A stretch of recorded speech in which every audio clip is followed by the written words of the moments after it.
আসসালামু আলাইকুম। আজকে আপনাদেরকে স্কিমা কিভাবে গুগলের নিজস্ব একটা টুলস দিয়ে জেনারেট করতে হয় সেটা আপনাদেরকে দেখাবো। যে টুলসটা ইউজ করছি সেই টুলসটার নাম হচ্ছে স্ট্রাকচার ডেটা মার্কআপ হেল্পার। এই হেল্পারটা ইউজ করে আপনি খুব সহজে কোনো কিছু না লিখে খুব সহজে স্কিমা কোড জেনারেট করতে পারেন এবং সেটা জেনারেট করার পরে কিছু সমস্যা হবে, কিছু সমস্যার সম্মুখীন আপনারা হবেন এবং সেই এররগুলো আপনারা কিভাবে রিজলভ করবেন এইটাও আজকের ভিডিওতে আমি দেখাবো। অনেকেই এই সমস্যা গুলোর মধ্যে পড়েন কিন্তু জানেন না, কারণ গুগলের মার্কআপ ইউজ করেছেন, আর তো কোনো কিছু ইউজ করার নাই। এরপরেও যদি সমস্যা হয়, এরপরেও যদি এরর হয়, আপনারা কিভাবে সলভ করবেন সেটাও আমি আপনাদেরকে দেখাচ্ছি। এই ভিডিওর মধ্যে আপনারা জানতে পারবেন। আপনারা যারা আজকে প্রথম আমার চ্যানেলটি দেখছেন, আমার ভিডিওটি দেখছেন, যদি ভালো লাগে অবশ্যই লাইক দিবেন, কমেন্টস করবেন, সাবস্ক্রাইব করবেন এবং বেল আইকনে প্রেস করবেন যাতে নতুন ভিডিও আসলে সাথে সাথে আপনারা নোটিফিকেশন পেয়ে যান। তাহলে দেখুন আমরা গুগলের টুলস ইউজ করে কিভাবে স্কিমা জেনারেট করতে পারি। স্কিমা কোড জেনারেট করা আমরা এর আগে একটি ওয়েবসাইট দিয়ে শিখেছি। সেটা দিয়ে আপনি সহজেই স্কিমার যে কোডটা, এই কোডগুলো আপনারা জেনারেট করতে পারবেন। সেখানে কি করতে হয়, শুধু ক্যাটাগরি সিলেক্ট করতে হয়। ক্যাটাগরি সিলেক্ট করে এই ফর্মটা ফিল আপ করলে সাথে সাথে এই যে রাইট সাইডে দেখতে পাচ্ছেন এখানে কোডের মধ্যে জেনারেট হয়ে যায়। পরে আমরা কি করি, এটাকে কপি করে পেজের মধ্যে পেস্ট করে দিই। এখন এইখানে যে এই লেখার এফোর্টটা, এই যে লিখছেন, কষ্ট করে টাইপ করতে হচ্ছে, এই টাইপটা এখানে করতে হচ্ছে। গুগলের নিজস্ব একটা টুলস আছে, সেটা যদি আপনারা ইউজ করেন তাহলে এই কষ্টটাও হবে না। সেটা আমি একটা ওয়ার্ডপ্রেস সাইটের জন্য দেখিয়েছিলাম আপনাদেরকে, ব্লগের জন্য এখনো দেখাই নাই, তাই আজকে আপনাদেরকে ব্লগের জন্যও দেখাবো। গুগলের নিজস্ব একটা মার্কআপ আছে, মার্কআপ টুলস আছে, সেই টুলসের মধ্যে আমরা যাব। এখন সেই টুলসে যেতে হলে আমরা গুগলে সার্চ করে যেতে পারি অথবা সার্চ কনসোল দিয়ে যেতে পারি। আমরা সবসময় সার্চ কনসোল দিয়েই বিভিন্ন টুলসে যাওয়ার প্র্যাকটিস করব। তো আমরা কি করব, আমাদের সার্চ কনসোলে চলে আসছি। এখন এই যে এখানে দেখতেছেন লেগেসি টুলস অ্যান্ড রিপোর্টস, এইখানে ক্লিক করবেন। ক্লিক করার পরে দেখবেন যে এখানে ওয়েব টুলস নামে একটা জায়গা আছে, ওয়েব টুলস নামে একটা লিঙ্ক আছে। এই লিঙ্কটার মধ্যে আপনারা যাবেন। এখন লিঙ্কে যাওয়ার পরে দেখেন কি ভয়ানক ব্যাপার, একটা এরর দেখাচ্ছে। তার মানে কি আমি এই লেগেসি টুলস এই ব্লগের জন্য ইউজ করতে পারবো না? অবশ্যই পারবো। এখানে একটা ভুল আমরা করেছি, ভুলটা ইন্টেনশনালি করা হয়েছে। আমরা জানি যে এই ডোমেইনের লেগেসি টুলস ইউজ করে কিছু কাজ করব আমরা, কিন্তু তবুও আমরা এই ভুলটা করেছি। এখন ভুলটা সংশোধন করব। কি ভুল হয়েছে আমাদের? এই যে প্রপার্টিটা ভেরিফাই করেছি আমরা, এই প্রপার্টিতে কিন্তু ওয়েব অ্যাড্রেসের আগে কোনো প্রিফিক্স নাই। ডোমেইন প্রপার্টি দিয়ে ভেরিফাই করেছি। ডোমেইন প্রপার্টি দিয়ে ভেরিফাই করলে এই লেগেসি টুলসটা ইউজ করা যাবে না। হয়তো বা অনেক ক্ষেত্রে যেতে পারে, বাট আমাদের ক্ষেত্রে যাচ্ছে না। এখন আমরা কি করব, প্রপার্টিটা আবার অ্যাড করি। আপনাদেরকে দেখানোর জন্য আমরা প্রপার্টিটা আবার অ্যাড করছি, আমাদের ব্লকটা আমরা আবার অ্যাড করছি। দেখুন কিভাবে ব্লকটা অ্যাড করতে হয়। একইভাবে অ্যাড প্রপার্টিতে ক্লিক করব। তারপর আমাদের ব্লগের ইউআরএলটা এর আগে দিয়েছিলাম এই ডোমেনের দিকে ডিএনএস ভেরিফায়ার, এখন দিব প্রিফিক্স ইউআরএল দিয়ে, ইউআরএল প্রিফিক্স দিয়ে যে ভেরিফাই করা হয় এটা দিয়ে। এটা যেহেতু একটা ব্লগ এবং গুগলেরই একটা ব্লগ, সুতরাং আমাদেরকে কোনো কোড আপনার হোস্টিংয়ে গিয়ে আপনার পেজে দিতে হবে না। আপনাকে কি করতে হবে, সিম্পল একটা কাজ করতে হবে। যেই গুগল অ্যাকাউন্ট দিয়ে আপনি ব্লগটা ক্রিয়েট করেছেন সেই গুগল অ্যাকাউন্টের সার্চ কনসোলে গিয়েই ভেরিফাই করতে হবে। তাহলে আর কিচ্ছু লাগবে না, শুধু ওয়েব অ্যাড্রেসটা দিলে ভেরিফাই হয়ে যাবে, কিচ্ছু করতে হবে না। চলুন যেমন কথা তেমন কাজ, আমরা চলে যাই ওয়েব অ্যাড্রেসটা নিয়ে আসি। আমাদের ওয়েব অ্যাড্রেস কি, গুগলের যে ব্লগ, ওই ব্লগের অ্যাড্রেসটা, এই অ্যাড্রেসটা এখানে পেস্ট করে দেন। লাস্টে যে স্ল্যাশটা আসছে এটা দরকার নাই, এই ফরওয়ার্ড স্ল্যাশটা বাদ দিয়ে দেন। এবার কন্টিনিউ করেন, দেখেন ভেরিফাই হয়ে গেছে। এটার জন্য আমার কোনো কোড হোস্টিংয়ে গিয়ে পেস্ট করতে হয় নাই। এখন ডান দিয়ে আমরা যদি এখান থেকে প্রপার্টিতে যাই, HTTPS এই প্রপার্টিটাতে, যেখানে আমরা যেটা এইমাত্র অ্যাড করলাম, সেখানে গিয়ে যে লেগেসি টুলসে আবার যাব, ওয়েব টুলসে যাওয়ার পরে দেখেন এখন আমরা এই পেজটা দেখতে পাচ্ছি। এই পেজের মধ্যে আপনারা দেখুন এই যে টেস্টিং টুলস লেখা আছে একটা জায়গায়, এই টেস্টিং টুলসের মধ্যে ক্লিক করুন। ক্লিক করার পরে এই তিনটা টুলস আপনারা দেখবেন। এই তিনটা টুলসের মধ্যে কি কি আছে? স্ট্রাকচার্ড ডেটা টেস্টিং টুল। আপনার স্ট্রাকচার্ড ডেটা অলরেডি আছে, স্কিমার কোড অলরেডি আপনি আপনার পেজের মধ্যে দিয়েছেন। টেস্ট করবেন যে স্কিমার কোডগুলো ঠিক আছে কিনা, কোনো এরর আছে কিনা, কোনো ওয়ার্নিং আছে কিনা। 2 নাম্বার হচ্ছে স্ট্রাকচার ডেটা মার্কআপ হেল্পার, যেটা নিয়ে আজকে আমরা কাজ করব। এটা দিয়ে আপনি ক্রিয়েট করতে পারবেন, জেনারেট করতে পারবেন। এরপর হচ্ছে ইমেল মার্কআপ টেস্টার, এটা নিয়ে আমরা এখন কিছু করব না। এটা ইমেল মেসেজের জন্য আপনার স্ট্রাকচার ডেটা। যাই হোক, আমরা কি করব, প্রথমে স্ট্রাকচার ডেটা মার্কআপ হেল্পারে চলে যাই। এখানে দেখেন আমরা এর আগে ক্যাটাগরি দেখেছিলাম, যে ক্যাটাগরি সিলেক্ট করার পরে কিছু ইনফরমেশন দিতে হয়েছে, তারপরে স্কিমা জেনারেট হয়ে গেছে। ঠিক ওই রকমই ক্যাটাগরি সিলেক্ট করতে হচ্ছে। ধরুন আমার ক্যাটাগরি, যেহেতু আমার একটা ব্লগ সাইট, এখানে আর্টিকেল আছে, তো আমি আর্টিকেল সিলেক্ট করলাম। আর্টিকেল সিলেক্ট করে এখানে ইউআরএলটা দিতে হবে। কোন ইউআরএল? আর্টিকেলটা যেইখানে আছে সেইখানকার ইউআরএল, ওয়েবসাইট ইউআরএল, ডোমেইনটা না, ডোমেইন একদম এক্স্যাক্ট ডোমেইনটা, এক্স্যাক্ট পাথ আমি দেখাচ্ছি, তাহলে আপনারা বুঝতে পারবেন। ধরুন এইটা হচ্ছে আমার ব্লগ, এটা হচ্ছে একটা ব্লগের হোম পেজ। হোম পেজের মধ্যে অনেকগুলো আর্টিকেল আমরা দেখতে পাচ্ছি। আমরা কোন আর্টিকেলটার স্কিমা করব, স্কিমা জেনারেট করব, সেই আর্টিকেলে যেতে হবে। রিড মোডে যাই। এখন দেখুন ইউআরএলটা, এটা কিন্তু এক্স্যাক্ট এই আর্টিকেলের জন্য ইউআরএল, ওয়েব অ্যাড্রেস।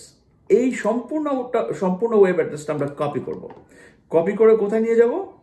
আমাদের টুলসের মধ্যে নিয়ে যাব। টুলসটা কোথায়?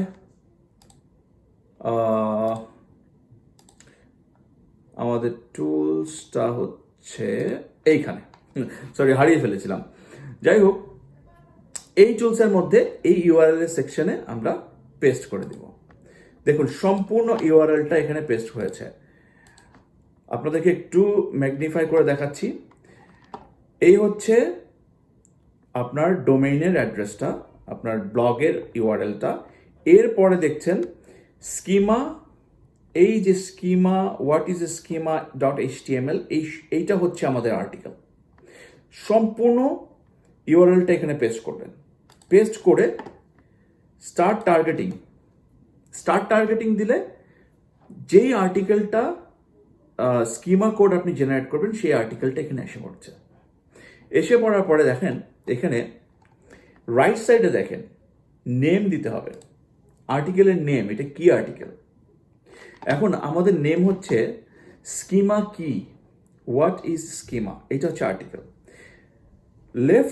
মাউসের লেফট বাটন প্রেস করে সিলেক্ট করবেন, এইভাবে যেভাবে আমরা সিলেক্ট করি। সিলেক্ট করার পরেই সাথে সাথে এই ড্রপ ডাউনটা আসবে। এখান থেকে নেমের মধ্যে প্রেস করলে দেখেন সাথে সাথে এখানে নেম চলে আসছে, রাইট সাইডে দেখেন নেম চলে আসছে। এরপরে কি? অথর। এরপরে পাবলিশ, ডেট অফ পাবলিশ, কবে পাবলিশ করা হয়েছে। পাবলিশের ডেটটা দেখুন এইখানে জানুয়ারি 5। ঠিক একইভাবে ডেট পাবলিশে গিয়ে auto date and time detector দিয়ে দিলাম। তারপরে কি করতে হবে? ইমেজ, এখানে কোনো ইমেজ থাকলে আমি ইমেজটা সিলেক্ট করব। এখানে আমার ইমেজ আছে আর্টিকেলের জন্য, এই ইমেজটার মধ্যে ক্লিক করেন। এই ইমেজটা এইখান থেকে মেইন ইমেজটাতে ক্লিক করবেন। মেইন ইমেজটাতে ক্লিক করলে দেখুন একটা বাউন্ডারি এসে পড়েছে। এখন আবার প্রেস করুন। এইবার ইমেজের মধ্যে প্রেস করলে সাথে সাথে দেখুন এই ইমেজটা ইমেজ সেকশনে বসে গেছে। তারপরে আর্টিকেলের বডি, আর্টিকেল কি কি লিখেছি এটার বডি আছে, এই বডির সম্পূর্ণ ইনফরমেশনটা আমার দরকার। সিলেক্ট করি, সিলেক্ট করে আর্টিকেল বডির মধ্যে প্রেস করলে এই আর্টিকেলের বডি চলে আসছে। এসটাও কিন্তু সিলেক্ট হয়েছে, এখানে দেখাচ্ছে সিলেক্ট হয়নি, দেখেন এখানে সম্পূর্ণ জিনিসটাই আসছে। তারপরে ইউআরএলটা, আপনি ইউআরএলটা কি আপনার আর্টিকেলের ইউআরএলটা আপনি এখানে দিয়ে দিতে পারেন। এখন পাবলিশার, কে পাবলিশ করেছে, পাবলিশারের নাম দেখুন, এখানে পাবলিশারের নাম আমি ডিসপ্লে করাই নাই। সুতরাং আপনি পাবলিশারের নাম চাইলে অ্যাড মিসিং ট্যাগে ক্লিক করলে এইখানে যদি ট্যাগটা দেন, যেমন ধরেন পাবলিশার হচ্ছে আমি লিখে দিলাম আমার নাম জাহিদ লিখে সেভ করলাম। দেখুন পাবলিশারের নাম জাহিদ এসে পড়েছে। এখন রেটিং ভ্যালুগুলা, এটা যদি কোনো প্রোডাক্ট থাকে তাহলে রেটিং ভ্যালু দরকার আছে, খুবই ইম্পর্টেন্ট, রেটিং ভ্যালু দিতে হবে। এই রেটিং ভ্যালুটা আমাদের আর্টিকেলের জন্য না দিলেও চলবে। এখন কথা হচ্ছে এইটা তো আমরা দেখছি যে জেনারেট হচ্ছে, আমাদের তো HTML কোডটা লাগবে, যেটা আমরা এর আগে টুলস দিয়ে জেনারেট করেছিলাম। ওই রকমই কিছু কোড আমাদের দরকার। এই কোডটা আমরা কোথায় পাবো? দেখুন এইখানে লেখা আছে HTML, ক্রিয়েট HTML এ এই বাটনটার মধ্যে প্রেস করুন। এই দেখুন আমাদের কোডটা কিন্তু জেনারেট হয়ে গেছে। আমি বলেছিলাম গুগল রিকমেন্ড করে জেসন এলডি কোড, এটা কিন্তু জেসন এলডিতেই ওরা জেনারেট করেছে। এখন এখানে দেখুন আরও কোড আছে, ম্যাক্রো ডেটা আছে। ম্যাক্রো ডেটাটা আমরা চাইলে কনভার্ট করে নিতে পারি, কিন্তু আমরা ম্যাক্রো ডেটা করবো না, জেসন এলডি বেস্ট, কারণ যে কোনো জায়গাটা প্রেস করা যেতে পারে। তো আমি এই কপি করে আমার পেজের মধ্যে দিতে পারবো। তো আমি কি করবো, কপি করে নিই এখান থেকে। আমরা এইভাবে কপি করতে পারি, কোনো সমস্যা নেই, অথবা ডাউনলোড করতে পারি। হ্যাঁ, এখন কথা হচ্ছে এই কোডটাকে কাজ করছে কিনা এটা আমাদেরকে দেখতে হবে, এটা ইম্পর্টেন্ট। আমরা আবার একটু আগে চলে যাই, টুলসটাতে চলে যাই, যেমন আবার টুলসে চলে যাই, টেস্টিং টুলস। এই দেখেন একেবারে টপের লিঙ্কটাতে যাব। এখন কোড স্নিপেট, কোড দিয়ে আমরা দেখব, আমি যে কোডটা লিখেছি জেনারেট করেছি সেই কোডটা এখানে পেস্ট করব। রান টেস্ট, আমরা টেস্ট করতে গিয়ে কিছু ভুল পেয়েছি। আমরা যদি টেস্ট না করে ইমপ্লিমেন্ট করে ফেলতাম, এই ভুলগুলো, এই এররগুলো কিন্তু আমরা সার্চ কনসোল থেকে পেতাম। কিন্তু কেন আমরা এটা করতে যাব?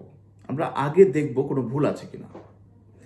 এখন দেখুন আর্টিকেল সিলেক্ট করার পরে আমরা যেই কোডটা জেনারেট করেছি, এখানে মিসিং কি বলছে, এরর, তিনটা এরর পাচ্ছে।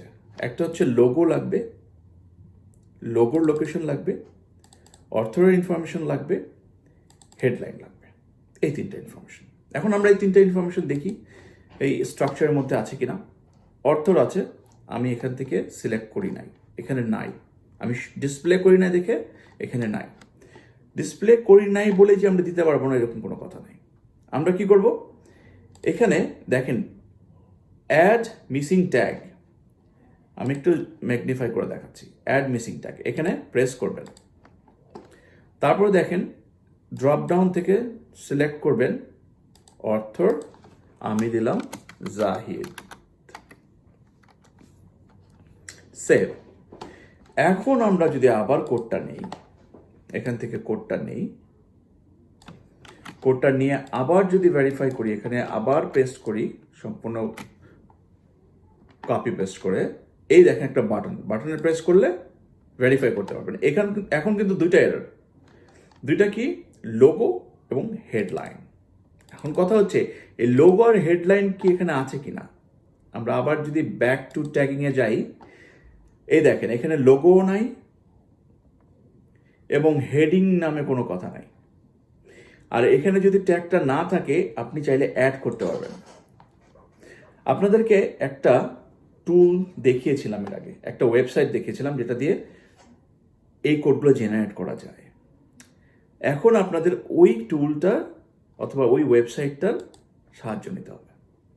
দেখেন এইখানে কিন্তু এই ফিল্ডগুলো আছে। যখন আমরা আর্টিকেল সিলেক্ট করি ক্যাটাগরি, তখন কিন্তু এই যে দেখেন এই অথরের নাম আছে, এই যে লোগো আছে, পাবলিশারের নাম আমরা দিয়েছি, অথরের নাম দেই নাই, আমরা দিয়ে দিতে পারি এখানে, কিন্তু আমরা অলরেডি দিতে পেরেছি। তো আমাদের যে দুইটা জিনিস মিসিং আছে সেটা হচ্ছে পাবলিশার লোগো ইউআরএল এবং আর্টিকেল হেডিং। তো আর্টিকেলের হেডিংটা আমরা আর্টিকেল থেকে নিয়ে নিচ্ছি। আর্টিকেলের হেডিং আমি দিতে চাচ্ছি এই সম্পূর্ণটা।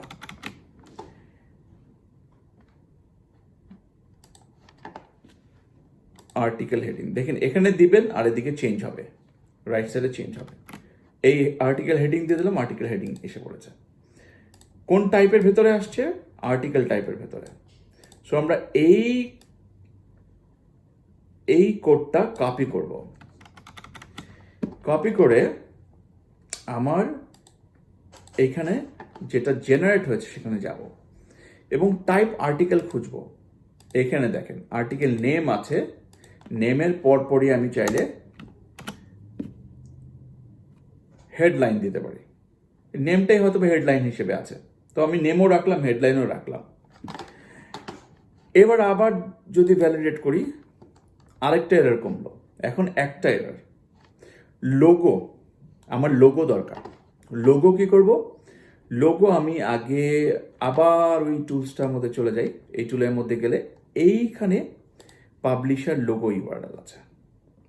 এখন লোগো ইউআরএল আমি স্কিমা থেকে আমার পেজ থেকে নিয়ে আসব।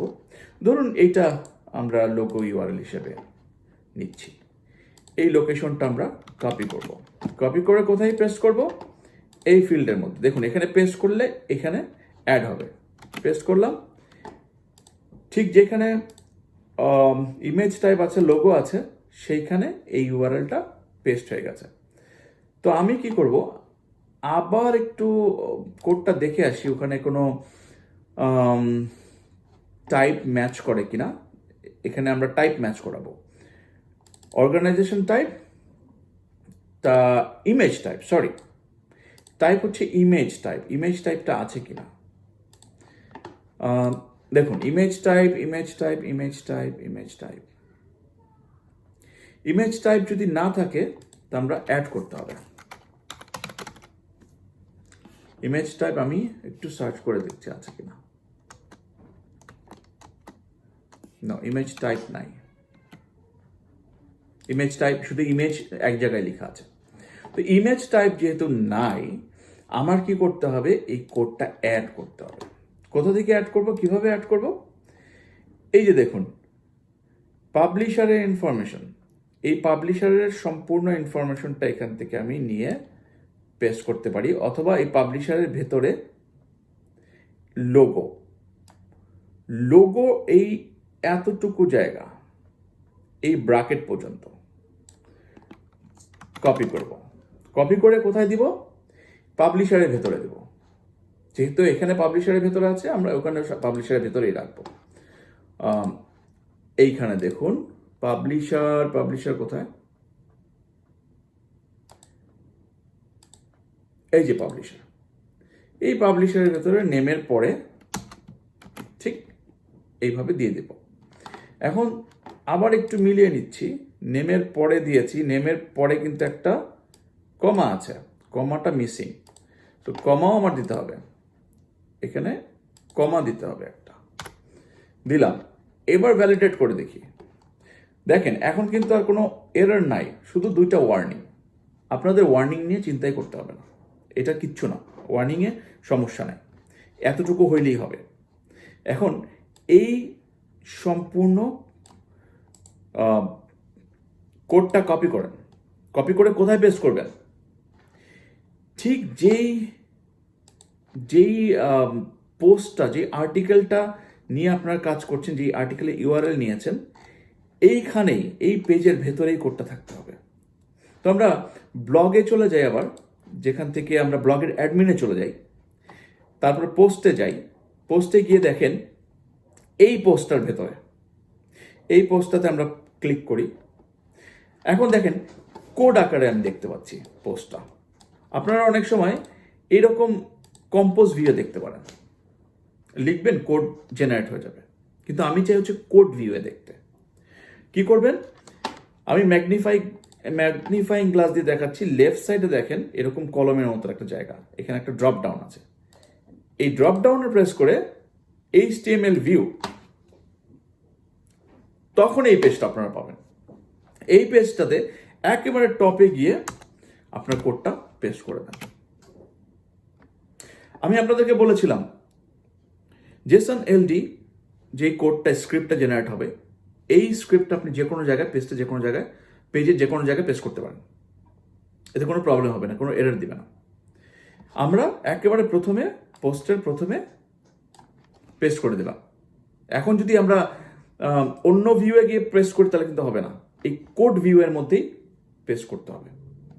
করে যদি আপডেট দেই তাহলে কিন্তু অ্যাড হয়ে যাবে, আমার পার্টিকুলার এই পোস্টটার ভেতরে স্কিমাটা অ্যাড হয়ে যাবে। এখন আমরা কিভাবে চেক করবো অ্যাড হয়েছে কিনা?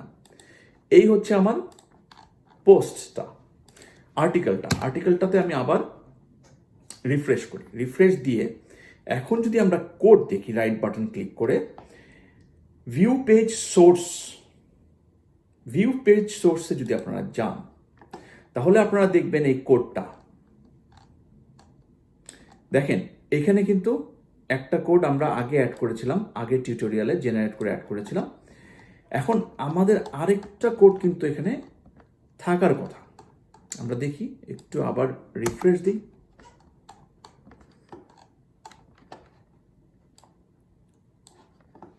কোডটা কি ছিল আমাদের? আমরা যদি